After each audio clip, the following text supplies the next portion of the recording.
Welcome to Sweet Life Beat Life. We hope this video helps.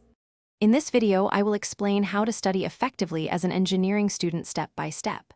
Start by listing your top course outcomes and divide them into weekly targets, then design daily blocks for problem solving and concept review.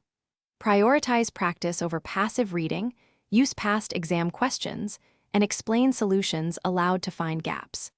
Keep a simple tracker to monitor progress and tweak your plan as deadlines approach. Mastering schedules starts with time blocking and priority tiers, so you spend energy where it matters most. Reserve large blocks for deep problem solving, shorter slots for readings and review, and sync study with lab schedules. Use a digital calendar that sends reminders, set 25 to 50-minute focus sessions, and pair study with brief walks or stretches. Reassess weekly to rebalance workload and maintain steady momentum and morale. If you are finding this video helpful, please subscribe and like so I can keep making useful content. Robot Face upgrade your clean game with the Shark AI Ultra Robot Vacuum.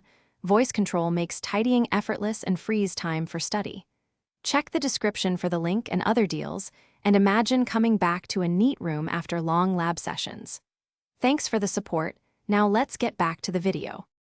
Active learning makes engineering concepts stick by turning passive reading into practice and explanation.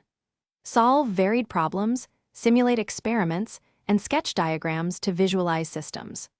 Form small study groups to teach each other and critique solutions, record yourself explaining tough topics, and use flashcards for key formulas and units. Regularly revisit mistakes and convert them into targeted drills, so gaps close faster and confidence grows before exams and project deadlines. Thanks for watching. Consider subscribing if we helped you.